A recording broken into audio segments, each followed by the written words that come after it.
మిత్రులు మాజీ మంత్రి హరీష్ రావు గారికి, అదేవిధంగా మీ అభిమాన నాయకులు నిరంతరం మీ మధ్యలో ఉండి పదవి ఉన్నా లేకపోయినా మీతో ఉన్న మా సోదరులు మాజీ శాసనసభ్యులు జయపాల్ యాదవ్ గారు, ఈరోజు ఈ సభకు అధ్యక్షత వహించిన మా దశరథ్ నాయక్ గారు, తనకున్న దాంట్లో 10 మందికి సాయం చేయాలని ప్రయత్నం చేస్తూ ఉంటాడు మా సోదరుడు, అదేవిధంగా పరమేష్ పార్టీ ప్రెసిడెంట్ గారు, స్థానిక సర్పంచ్ గారితో పాటు మా నవీన్ గారు ఎమ్మెల్సీ గారు సోదరులు, వారు మాట్లాడాల్సింది కానీ మాట్లాడే టైం లేదని, వారితో పాటు శ్రీనివాస్ రెడ్డి గారు, వేదిక మీద ఉన్న ఉప్పల వెంకటేష్ గారు, అదేవిధంగా సింగిల్ చర్మ వెంకటేష్ గుప్తా గారు, గౌరవ జెడ్పీటీసీలు, గౌరవ మాజీ ఎంపీపీలు, మాజీ సర్పంచ్లు అందరూ కూడా, వేదిక మీద ఉన్న పార్టీ అధ్యక్షులు విజేత గారితో పాటు సత్యం మా కృష్ణన్న కొడుకు సత్యంకు, అదేవిధంగా వేదిక మీద ఉన్న అందరికీ కూడా పేరు పైన అందరు ఉన్నారు. ముఖ్యమైన వాళ్ళు పేర్లు చెప్పాలంటే 20 మంది పేర్లు చెప్పవచ్చు. అందరికీ కూడా ఈరోజు ఈ కార్యక్రమాన్ని ముందుండి నడిపిస్తూ హరీష్ రావు గారిని ఇక్కడ తీసుకొచ్చిన అంజనాయక్ గారికి, స్థానిక సర్పంచ్ గారికి, ఇక్కడికి ఇచ్చేసిన మా అక్క చెల్లెళ్ళకి, మా అన్న తమ్ముళ్ళకి, పత్రికా సోదరులకి అందరికీ నమస్కారాలు తెలియజేస్తా ఉన్నాను. మీకు అందరికీ కూడా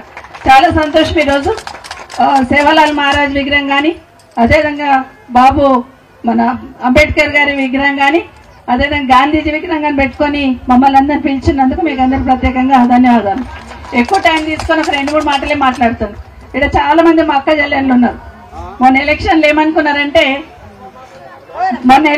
ఏమనుకున్నారంటే కేసీఆర్ ఏమో పెళ్లిళ్ళు అయితే 1 లక్ష రూపాయలు ఇస్తున్నాడు, ఆడబిడ్డల పెళ్లిళ్ళు అయితే, ఇక రేవంత్ రెడ్డి వచ్చి తులం బంగారం ఇస్తాడని అనుకున్నారు. వచ్చింది ఎవరికైనా? మరి అడగాలే కదా వచ్చిన వాళ్ళందరికీ. కాంగ్రెస్ జెండా పట్టుకొని వచ్చిన వాళ్ళందరికీ తులం బంగారం ఇచ్చినాకనే మాట్లాడమనాలి. ఒకటి. రెండవది, చాలా మంది రైతన్నలు ఉంటారు ఇక్కడ. ఎలక్షన్ కొన్న ముందు ఏం చెప్పిండ్రు? కేసీఆర్ అయితే 5,000 ఇస్తున్నాడు రైతు బంధు, నేను వస్తేనేమో 15,000 ఇస్తాడు. 10,000 ఇస్తుండే కేసీఆర్ గారు, నేను వస్తే 15,000 ఇస్తాడు. ఇచ్చుడు అక్కడ ఉన్నది 2 సార్లు ఎగ్గొట్టిండా లేదా? 2 సార్లు రైతు బందే రాకపోయి. రెండవది ఏం చెప్పిండు? 2 లక్షల లోపల ఉన్న వాళ్ళందరికీ రుణమాఫీ చేస్తా అన్నాడు. ఏమని చెప్పిండు? అందరు దేవుళ్ళ మీద ఒట్లు పెట్టిండు.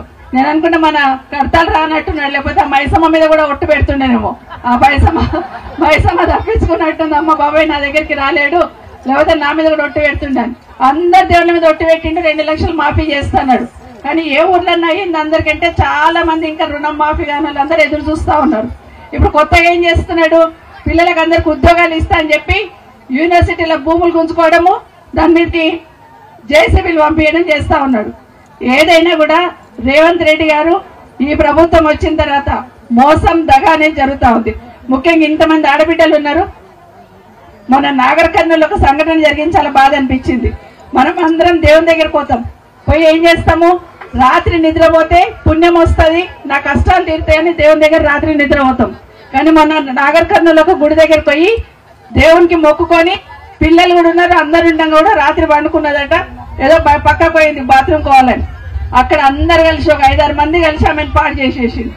ఎక్కడుంది ప్రభుత్వం? ప్రజాపాలన అంటున్నాడు, ఇందిరమ్మ రాజ్యం అంటుండే. ఇందిరమ్మ రాజ్యం అంటే మహిళల మీద అత్యాచారం చేయడమైనా ఒకసారి ఆలోచించాలా?